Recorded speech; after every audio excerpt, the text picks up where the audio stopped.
And we are live. Hello, Yep. happy Friday. Happy Friday. Welcome to the Business Velocity Podcast through the 5 facets of business, where your journey to accelerated success begins. We're your hosts, Dave Newell and Hannah Panuski, where in each episode, we dive deep into the 5 facets of business through conversations with business leaders, entrepreneurs. Whether you're a startup or a seasoned business leader, understanding how to harness these facets can transform your operations and propel your growth.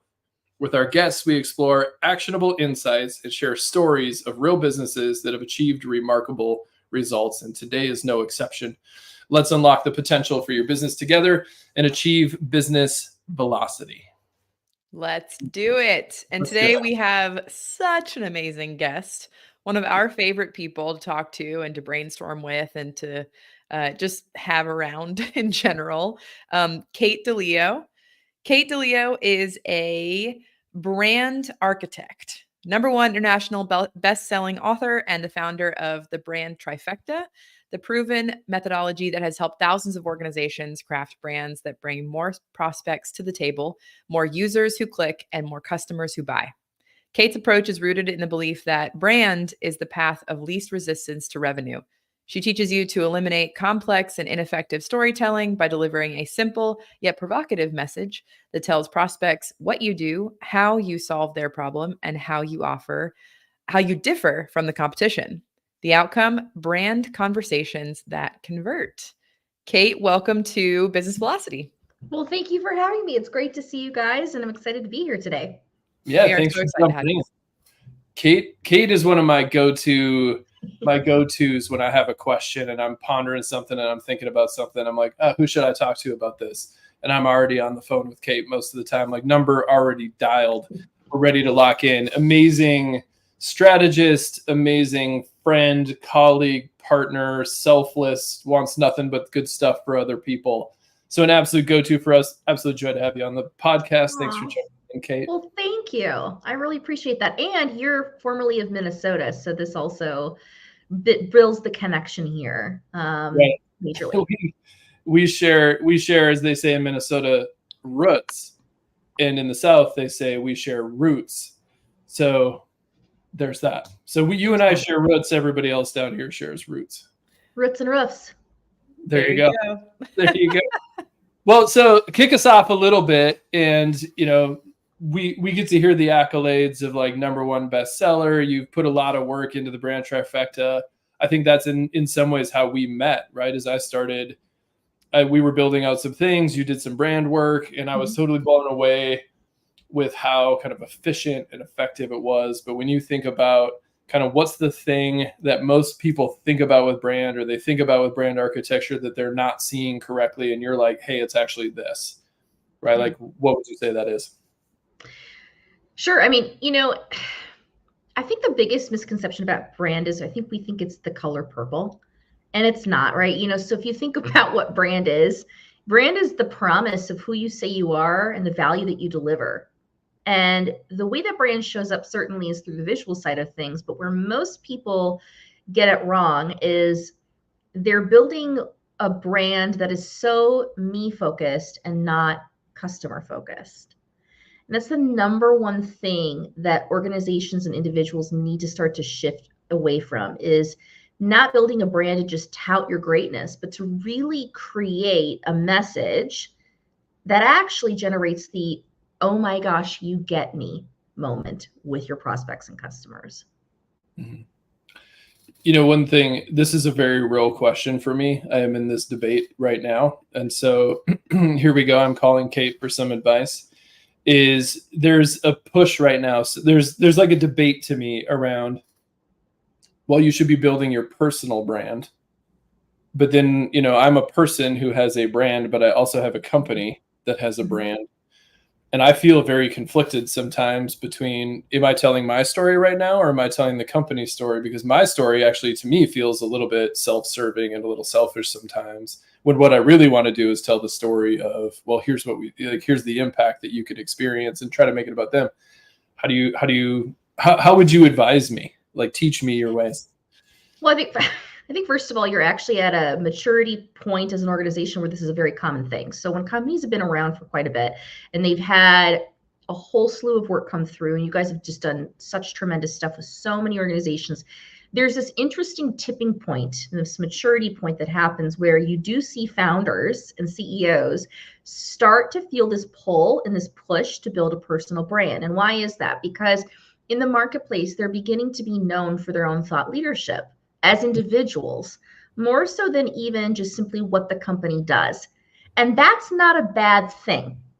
Ultimately, to build a personal brand, you have to decide what's the end goal. So meaning, do you need a davenewell.com website? Perhaps, but the question comes down to what exactly do you want to sell and promote and position with that brand and that website? In my case, where I would say most founders and leaders are going is the desire to speak and teach. Maybe you have a book in your back pocket where you're like, I really want to talk about this thing that comes up so consistently in the work that I do. And yeah, it's a bit ancillary. Yeah, it's a bit over here, but it's such a passion of mine. And I know I want to write that book. Maybe it's also to still promote the company that you're leading as well. All of those are great use cases for how you can build a brand and then monetize that brand in a healthy way that does not feel egotistical, that doesn't feel pretentious, but is actually quite connected to your organizational brand. So basically build your brand is what I'm telling you to do. That's the goal, Dave. Okay. Does that mean I have to do more selfies? No. Okay, good. Well, I would say we come across this too because like people react to people really well. Correct. I mean, when on our social media, we get the most likes when it's a photo of us, rather than like maybe a quote or a link to a blog that we've written.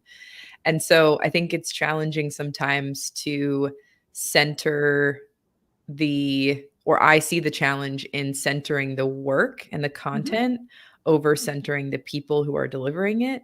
So how would you advise in that, way? Like, how do we still make the product and our offering the solution without making it too much about like the people when we know that the people are what other people resonate with?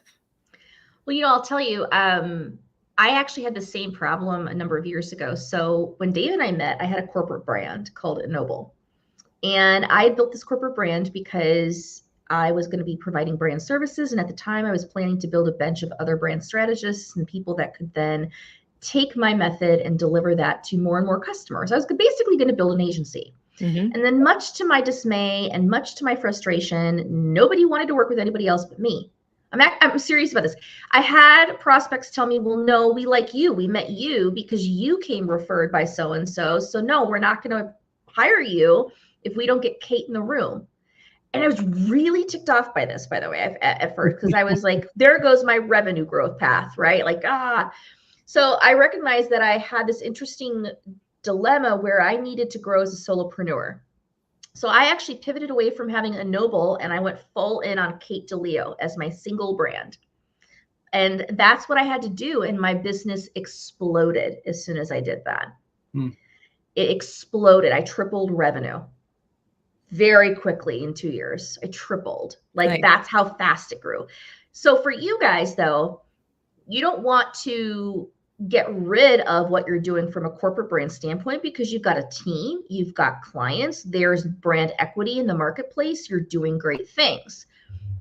Here's the thing. People know Dave, and there's nothing wrong with that. And so allow Dave to be a conduit of founder-led sales and growth by simply talking about himself and the story of what he's passionate about. Dave has the ability to point back to the organization. But the reason that corporate content on social often fails is because, quite frankly, our consumers are smart enough to know what we do. Yeah. And they're not there to read more about organizational change. Yeah. They're there to read about another human that's like-minded. People go on LinkedIn to meet other people, not to meet companies. So it really comes down to give yourself permission to have human-centered content and copy in the world because it will point back to the organization. Again, like you said, people buy from people. Yeah. No, I love that. I think that's a really good point. Yep. I think that's spot on. I mean, I really appreciate that perspective. The thing that came up for me as you were talking about that, I mean, we do a lot of strategy work with organizations. And one thing I often hear is kind of a maybe misconception that social media is a strategy. It's like social media is a tactic, it's a tool, Correct. it's a thing you can leverage to do something.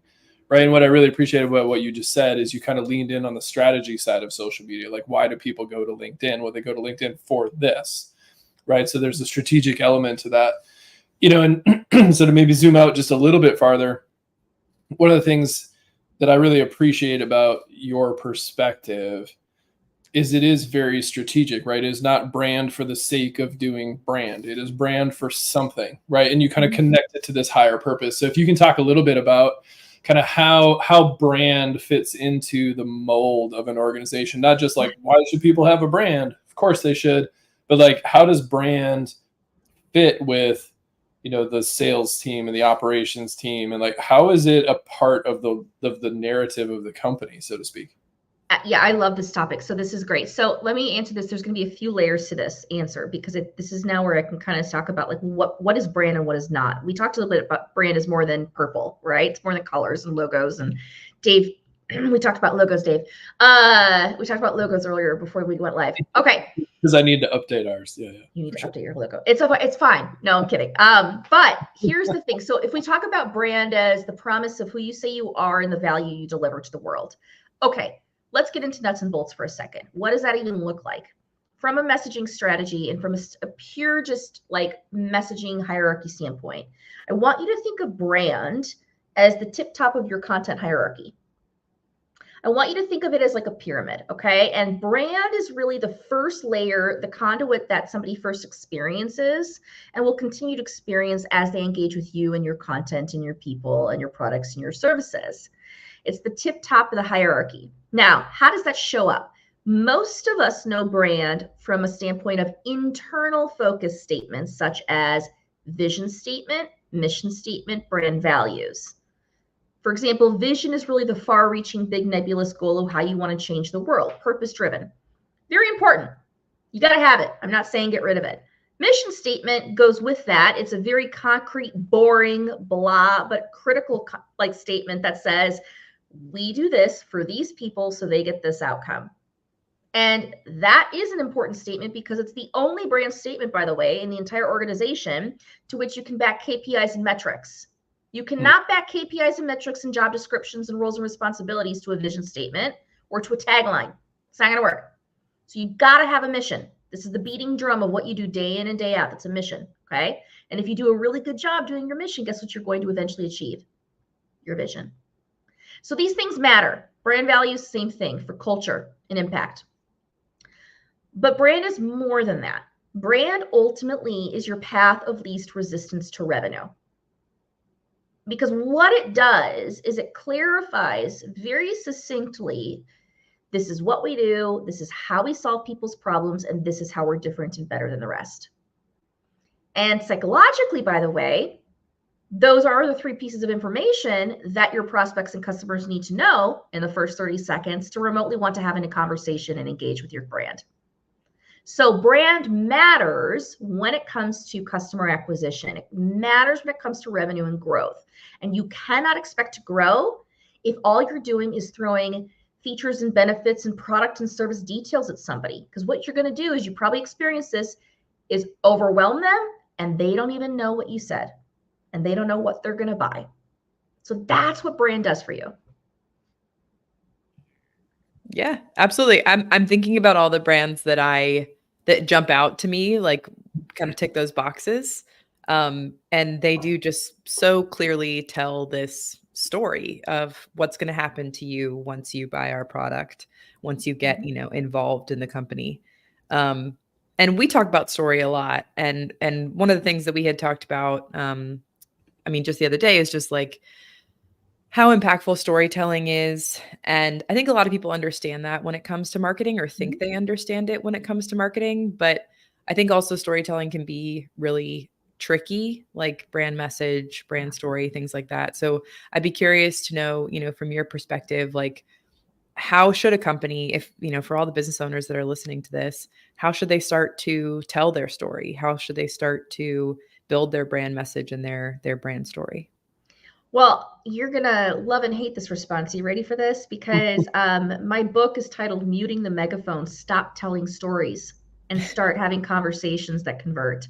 Okay. So let me unpack what I mean by this. I think storytelling in and of itself is a great thing. Donald Miller came out with a book many years ago, not many, but gosh, almost a decade now at least, called Story Brand. Fantastic book if you've not read it. And the entire principle that Donald was talking about really rings true to my philosophy that this is all about making the customer the center of the story for an organization. It's all about them. Everything we do should be about them, not about us. The problem is nobody told us how to write that story in such a way that it didn't come across as egocentric. And so you go to websites that do traditional storytelling and it's paragraph upon paragraph of copy and it's all we focused and me focused and it's not they focused. And so for me as a brand strategist and writer, what I teach is a methodology of conversational branding. And what I mean by that is that there's this ability to write certain statements in such a way that it naturally provokes that other person, whether they hear it or see it, to subliminally ask this question of, really, what do you mean by that? Hang on, hold on, I want to keep reading that. Well, how is it like this or different like this? And they're actually engaging with you in a conversation. That's the ticket. The last piece I want to mention, though, is storytelling in and of itself is great, but it's not what you lead with a brand message. In other words, nobody cares about your story until you can quickly answer those three things. Tell me what you do, which that's your tagline. Tell me how you solve my problem. That's your value proposition statement. And tell me how you're different and better than the rest. Differentiator statements, sometimes called the three uniques. But until you can clear that noise in 30 seconds with very simple, crisp statements, nobody's going to watch your founder story video. They don't want to read your blogs and your ebooks and your white papers, which are all story-based content, et cetera, et cetera. So it's really, again, hierarchy and order of operations here. Story's great for a brand. Don't lead with it. Allow that to come further down when that person has self-selected that they want to get into the rest of the story with you.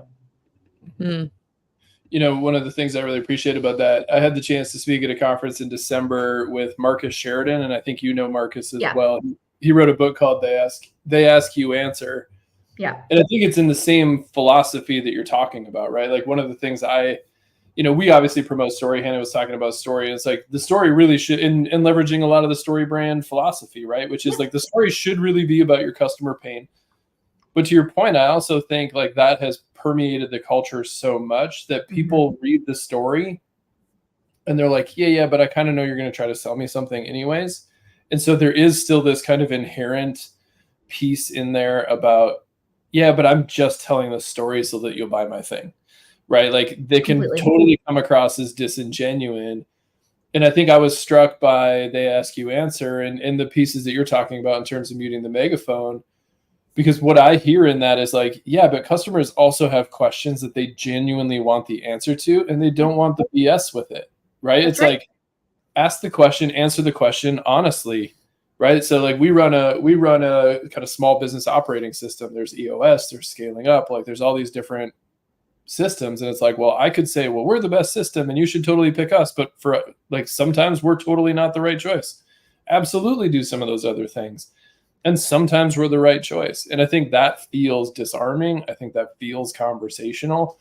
And so how do you help a company, or how do you help a marketing team or a founder or somebody that you're working with recognize like, well, what is the conversation? Like what do your customers actually want to talk to you about? Not just what are you trying to sell them, but what is the conversation? Like what should you even be answering?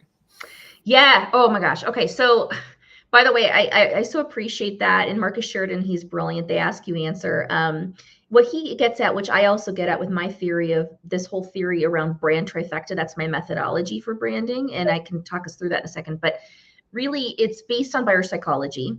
And it allows this self-selection moment, This opt-in moment of the customer, you're giving them the power to say, oh, now that's interesting. Now I want to have a conversation and go deeper with you. Oh, now I want to listen to the story. So how did you do that, Bob? Or what's the story behind why you built that product or service? Or so how does it work? What does it look like? What's included?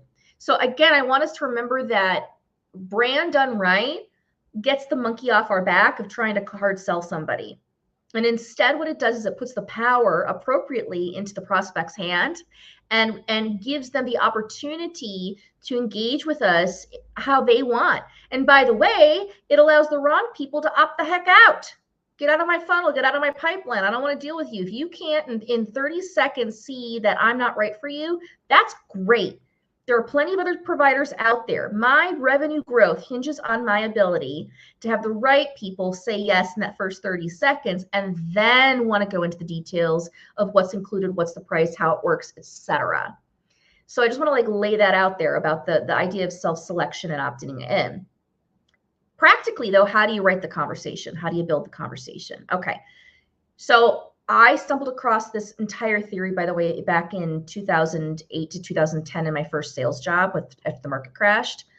And I'd met Marcus around that time. I think I met him in 2011 originally. Of course, he didn't know me from anybody. And I met him, I reconnected with him last year. He's like, yeah, I don't remember you. I'm like, that's fine. Totally fine.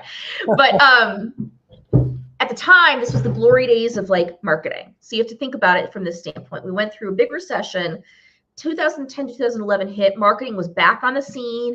HubSpot was starting to go places, like everything was starting to build. But prior to that, I took a sales job and I was cold calling IT professionals to sell them $2,500 training classes.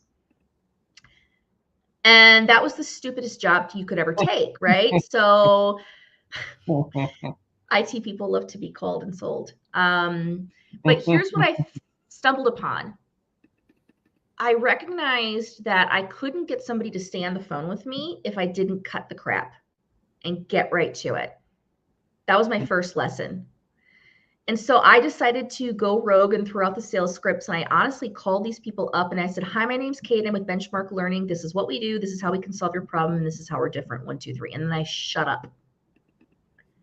And what was really interesting is that it worked, because in typical IT response, I get, I'm really busy, but can you email me on that? Click.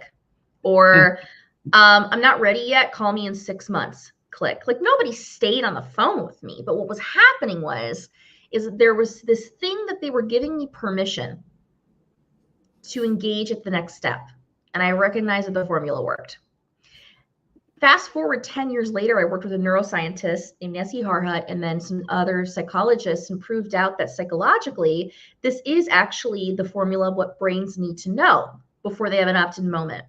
So how does that feel? That feels like your brand has to have, number one, a tagline that addresses the question of what you do. What do you do? We blank, we tagline. And by the way, I'll tell you, Dave, and I'll shut up here in a second. Like imagine walking into the Chamber of Commerce and somebody shakes your hand and say, oh, great, so nice to meet you, Dave. What do you do? That's the first thing they're going to ask, right? Mm-hmm. Now, if you launch into this story, like, well, let me tell you about the time I was 5, Bob, like you're going to lose them. They're like, I'm not, what? So at the same time, if you just said, oh, I do marketing, that's not compelling. So they need a tagline that gets to the heart of it. Followed by number 2, a value proposition statement that expands on that. It's the 1 or 2 sentences that create the you get me moment. Mm-hmm. Calls out the pain that somebody's feeling and how they can solve that pain with you. So it's pain focused, not product or service focused. And then finally, 3rd, differentiators. Those are those big bullets, the 1, 2, 3, 4. Maybe it's actionable, we're educational, proprietary approach, efficiency, whatever. That is the stuff that somebody then goes, okay, so that's interesting. So how does this work? Like now give me some more detail, meat on the bones. Yeah. Well, I think you're spot on. I mean, I think the word that really stuck out to me, it was invitation, right? Like you're actually creating an invitation into a conversation. Yeah. And I've heard this term several times. Like people talk about this as a gig economy. Like because so many things have moved fractional, or because there's outsiders that come in and do different work. And I think there's a lot of truth to that. But I also think that this is a connection economy, right? It's an economy where like people want to have a relationship with you. Like if I'm going to buy from you, if I want to purchase your product, I don't want to be sold. I want to be seen, and I want to be understood, and I want to talk to you about it. Right. And as we kind of transition into a lot of AI spaces, et cetera, like I think one of the things that I really appreciate, is, you really focus on, in the brand trifecta, like part of it is like, well, what's your voice? Like, who are you when you talk? Like, how do you show up? And then be that thing, and you will see the people that see you, right? Like, again, to kind of edit that, it's like, it's not for everybody. Like nobody's product is for everybody. I've never met one yet, right? Where it like meets every single person on the planet perfectly. It's not really what it's about. It's about, how did I create an invitation for you to actually be in relationship with me differently? And in order to do that, I have to be genuine. That's right. I think you're spot on. How does voice, well, you're spot on. I'm reflecting your stuff. but how do you coach people into, and maybe the conflict here, right, is there is pressure to use marketing to sell as opposed to build an audience and build relationship, right? And then conversely, I was talking to an influencer who had 780,000 followers who couldn't convert, who couldn't get people to buy stuff. So she's got the follower thing figured out, but she doesn't necessarily have but I can't get them to pay me money to do anything. So it's like, there is this like, okay, well, we want to build an audience and we want to have this thing and we want to convert. And man, that soup feels really messy sometimes of like, what am I actually trying to do? And I think when we're confused, the audience is confused. It's absolutely. I think, there's a few layers to how do you do that? And I think, you're hitting on something around brand personality and tone of voice. So, in fact, in my work with clients, I always start there. So I don't actually start writing a message until we figure two things out. Who the heck are you, and who the heck are you going after? And by the way, like attracts like. That's life. So when you build a brand, you don't build for who you think you're supposed to be. You build for who you are. You build for your culture today, not where you want it to be 20 years from now, by the way. And you build the voice that you are today. Now, I do something really silly to help brands figure out their tone of voice. My favorite question is always to say, okay, if your brand were a person, who would it be? And then I make people choose a celebrity or public figure. And I go, that's great that, you can choose their personality traits, but close your eyes and imagine if you could hear the talk track. Who would that be? So let me give you an example. I've written Oprah brands. You know how Oprah sounds. Ryan Reynolds, Kevin Hart, Anderson Cooper, the newscaster. How about Brene Brown, Simon Sinek, President Obama, Michelle Obama? I've done Donald Trump. Now, whether you're a Republican or not, that's an interesting one that I did, and they chose Donald Trump. And so we did a Donald Trump brand, but it was spot on for them and how they talk, how they sound, how they show up in the world. Here's the thing, is when you own that, the message itself, the art part of writing here is that all of a sudden, instead of having a bunch of corporate-y mumbo jumbo, because that's going to be what it's going to sound like at first until you actually refine it, all of a sudden that language tightens up and there's rhythm and there's punctuation and there's syntax that makes it flow. You have to remember that brand is like music. It clicks, and great brands have rhythm and they pull you in. There's pattern in the language. And so what I try to help companies understand is you've got to know yourself and really hone in on a tone of voice so that you can create that message that actually sounds like the person on the ops team would say it, or the sales team, or the marketing team, and be like, that's totally how we talk. That's the sweet spot. Yeah. And we're also in, oh, sorry, go ahead. No, go ahead, Hannah. Yeah. Well, I was going to say, I think we are also in an attention economy. I mean, just getting our attention, there's a price tag on it now with viewers and followers and social media and things like that. And human beings, I mean, I know this from my process consulting and operations work, like our brains look for patterns. We look for music, we look for cadence, like you're talking about, that we recognize and that resonates with us. And then we give our attention to it. And, hence the reason why we create all of these like microcosms and bubbles and things like that. But it's interesting how I honestly have never thought about brand also linking to that, but it makes sense. Like we are looking for a pattern that we recognize and That's that we feel exactly comfortable right. in. That's exactly right. You are looking for companies that you recognize, whether you know it or not. Mm-hmm. And so, especially in B2B and in this hyper crazy software AI climate, oh my God, everybody's building a tech product, myself included. We're all building tech. Okay. My God, if your competitors are being blue and green and they're doing a great job, go let them be blue and green. Maybe you need to be your hot pink like self or your orange self, because there How's are it know? plenty of consumers in the world, right, that want pink and they've been waiting for pink and orange. And the moment you show up with that, they're like, oh, hallelujah, my people. I want to buy from that group. Mm-hmm. Mm-hmm. Yeah, absolutely. Well, so we're hitting on AI. We're touching on AI a little bit. Are you afraid that AI is going to take over the copywriting, marketing, design world? Not at all. Why not? Not at all. Because here's the thing. AI's outputs are only as good as their inputs, and you still need a human input to Yeah. generate an output that truly, truly will resonate. Mm-hmm. So I talk with clients all the time about this, that the work that I do of building out buyer criteria, psychographics, demographics, you need to understand the humans. Mm-hmm. So you can upload buyer criteria, but you better give your AI tool more than just, we serve mid-sized manufacturers between 20 and 50 million. Like, what is that even going to give them? They're not going to give you an output of a brand message. But if all of a sudden you can give them, and specifically we serve the head of operations, and that person is risk averse, and that person makes decisions by a consensus, and and you think about the humans behind the companies you're serving, and you can paint that picture, then yes, you can leverage AI as a tool in your toolkit to come up with language that really hits the bullseye. But again, I'll tell you, just like when you yourselves write an email for the first draft, what is it? A bunch of corporate gobbledygook. And then you got to refine and edit. So you better expect that whatever AI gives you, no matter how good it gets, it's going to require the human touch to refine and ensure that it still sounds like you and feels like you and will deeply resonate at a heart level with your audiences. Mm-hmm.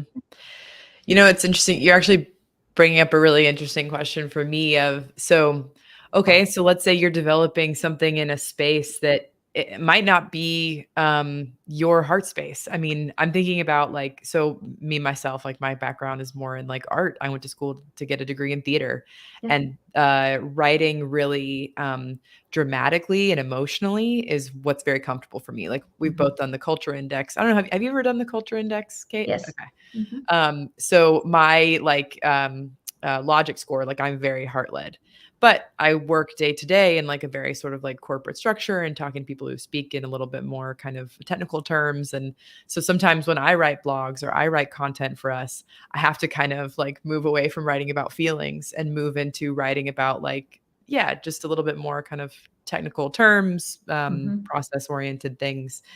And so, you know, do you have any tips or tricks for people who are listening who maybe just similar to me or vice versa, are a little bit more artistically feelings focused, but need to kind of speak to a more, I don't know, just an audience that's different than maybe what comes easily for them? Yeah, absolutely. I think there's two big things. I think the first thing is, you know, I kind of said this earlier, you know, you have to know yourself. So once you choose your tone of voice, and let's say it's Ryan Reynolds, you have a bit of dry to self-deprecating humor as a team. You know, customers love you for that. They kind of see it. They're attracted to you for that naturally. Maybe that's your tone of voice. So write the blog, and then you're going to ask yourself, well, how would Ryan say that? And you might go, well, he wouldn't have said that whole paragraph. He would have said that in one sentence like this. But kind of get it out first from your instinct and then adapt it. Remember, the brain has to get it out unless you're a trained writer, which most of us are not. And that took me decades to get to that point, by the way. I started writing, by the way, I started doing poetry and writing back when I was in middle school and won contests. I didn't even know that I liked writing at that point. I just learned it. because I was forced to by my English teacher. But that's been 25 years later now, right? 25 years later, I now finally feel like I'm a trained writer. So this takes years to build that muscle. It's truly a muscle that you build. And for most of us, we don't have that muscle built. So be okay with that. So the brain, what it does is it's got to get the concept down. So dump, verbally vomit, okay? Vomit, and then go back and clean it up by asking, how would so-and-so say this? How would we really articulate this that feels like us? But the second side of that too is to make sure that the message itself is coming back to the core goal of what is the heart pain we actually solve for people. And the thesis of anything you write should always come back to that. You know, even an ebook or a white paper that can often be very technically focused. I always want people to come back to what's the why? So what? So what? You just spewed all this great information about something that you do and you gave this case study. So what? And it's really leading with that so what and then closing out with that so what. Think back to your English papers, lead with the thesis, repeat the thesis in the final paragraph. Remember those days? That's what I want people to get back into, because if you can do that, you're going to get back into that self-selection moment where someone's willing to, the right people will go in and they'll read all 35 pages of your white paper because you led with the most important thing. Nice. This is super great. One, maybe, I know we're kind of approaching time here, but this piece I think is an interesting question that I run into a lot is, you know, we do the business operating system element. So we touch kind of all sorts of aspects of your business. And so when we're talking to pain, so to speak, like even if it's like I'm very niche, like let's say I'm talking to Amazon marketing agencies who service clients of this size and this way, right? So, but we're talking about business operations. We're talking about 15 different aspects of your business. It's really difficult sometimes, I feel like, to get specific about pain points. Like I can say, well, who are experiencing revenue stagnation? And people will be like, yeah, I got that. But it's like, but it doesn't really land, right? It's not like specific to them in the story. Like, how do you help yourself? How do you help folks like us, you know, not just kind of narrow down on like a, you know, minimum viable audience or like a really specific thing, but also like get really clear and really understand what the pain is. Like, how do you do that? Yeah. So, and by the way, I think asking for a friend, Kate. So I do a simple root cause analysis exercise. So I geek out on lean process. And by the way, I love it. Not just Six Sigma, but actually Toyota way lean. Toyota's lean principles are my favorite. And it's all about value stream. It's all about delivering value from beginning to very end in that whole cycle. Okay, so there's a simple exercise that's going to make you sound like your 5-year-old because it's called the 5 whys. And it's the process of asking the best question at the front and asking why 5 times at least to get to the bottom line. So the question that I would tell you to ask is, at the end of the day, when it comes to our products and services, what's the bottom line need that these people have, that this audience has? And you may say something like, well, they need to be able to incorporate a new operating system into their company to create efficiencies. Why? Well, because they need to improve performance. Why? Well, because they need to protect the bottom line and improve top line revenue. Why? Now, here's what's interesting. By the time you get about 3 whys down, most of us, unless we hit it on the first time because we're a bottom line thinker, we get to either bottom line or revenue that we solve. But I want to push further than that, because have you ever asked yourself the question, why the heck does this leader care about revenue? Now that's interesting. Why do they care about growth? What is going on? Is it a personal ego play? Is it because they want to change the world with altruism? Is it because they're purpose focused? What's actually keeping them up at night? And what you do with the 5 whys is you get to the thing that is so psychologically burned in them that they're like, oh my God, how did you know that? And when you get that thing, that's the secret sauce to all of a sudden getting them in the first 30 seconds with your message to go, hallelujah, somebody gets it. Now let's talk shop. Let's talk pricing. Because if you can fix that for me, Bob, what do you want? How much do you want? Yeah. No, absolutely. I think that's really smart. Yeah, absolutely. Well, yeah, we are kind of coming close to time here. Was there anything, Kate, that we didn't get to, or any questions that you had? Because I know we peppered you with a bunch. No, this has been great. I mean, I love this conversation. I think it went where it was supposed to go.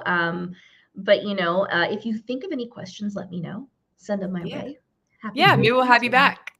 I Yeah. love that. The only thing I would ask is like, what's, I love this question in networking settings, and I'm always curious to hear this from you because you've always got something interesting going on. But just what's the thing that you're obsessing about right now? Like, what's the thing that you're like, this is all I can think about. This is what I'm doing. This is what I'm spending my energy on. This is what's burning a hole in my brain. What's that thing for you right now? Yeah. Oh my God. The drum that I keep beating is aligning sales and marketing and customer success around brand messaging. So really helping companies understand that your brand message is your path of least resistance to revenue. And it is the single inflection point around which all of your teams should be focusing. And it's the glue that ultimately ties them together and breaks down silos. That is the secret sauce, is when you've got your brand message down, sales, marketing, customer success, operations, leadership are all speaking and thinking from the same message of, this is who we are and what we do. This is how we solve our customers' problems. And this is how we're different and better than the rest.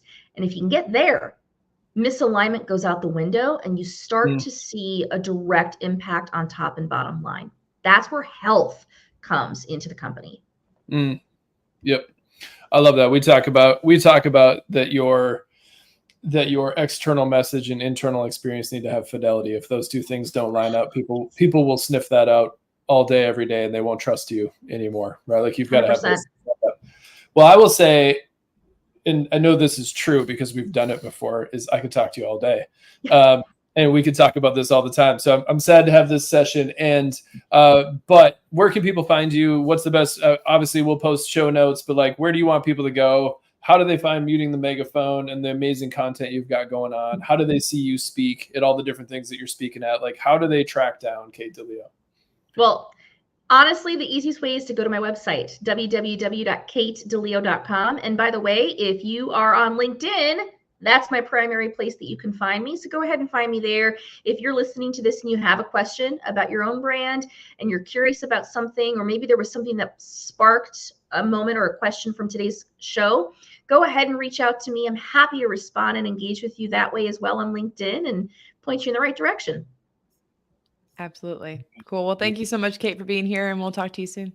Thanks so much. Bye. Yeah, I think we should just have her back and just do like a 10-hour live stream. That felt almost like a brand therapy session. It like, did. I felt like we were kind of abusing Kate's knowledge and wisdom. I was like, I have so many questions about what's going on here. Kate, can you help me? And I think she did such a good job. As always, sage on the stage, so wise, so thoughtful. I think the thing I really love about Kate is she has an insane level of expertise, but has just endless energy and passion and commitment for serving the people that she's working with. So I can't, I mean, I do recommend her all the time, and I can't recommend her enough. But I would also say something that really stuck out for me in the conversation, I know she promotes this in the book and in different spaces, is that spirit of invitation into a conversation. Like, how is what we're saying actually inviting people to say, wait, tell me more about that. I want to understand. I want to be connected in that conversation. I think she's masterful at it, and she's masterful in helping other people do that. And I think she's really onto something there, as opposed to tell the story, sell the thing, tell the story, sell the thing. Right. It's no, this is a relationship. Yeah, I was tempted at the beginning. I have my notepad here, and I was like gonna start like writing down. Oh, look, our faces are big. Right. I was gonna start. You're fine.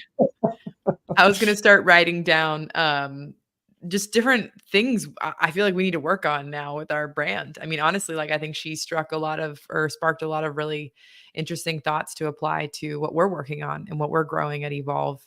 Because as we grow and as we develop these new products, and we're releasing this podcast and sharing ourselves with the world in different ways, and our philosophy with the world in different ways, I want to take all of her wisdom and apply it to it, so that we're doing it in the best way that serves our clients. Because I think talking to Kate reflects something that I think her content all reflects, and it's making me think this way as well. Is like, when you speak with her, like, it's so about like, how are you? Like, how are you? What's your experience like today? Like, it is very outside mindset and curious about the other party. And I think that's what she was really hitting on today, was like, what's going on with the person across the table? What's going on with the person on the other side of the computer screen?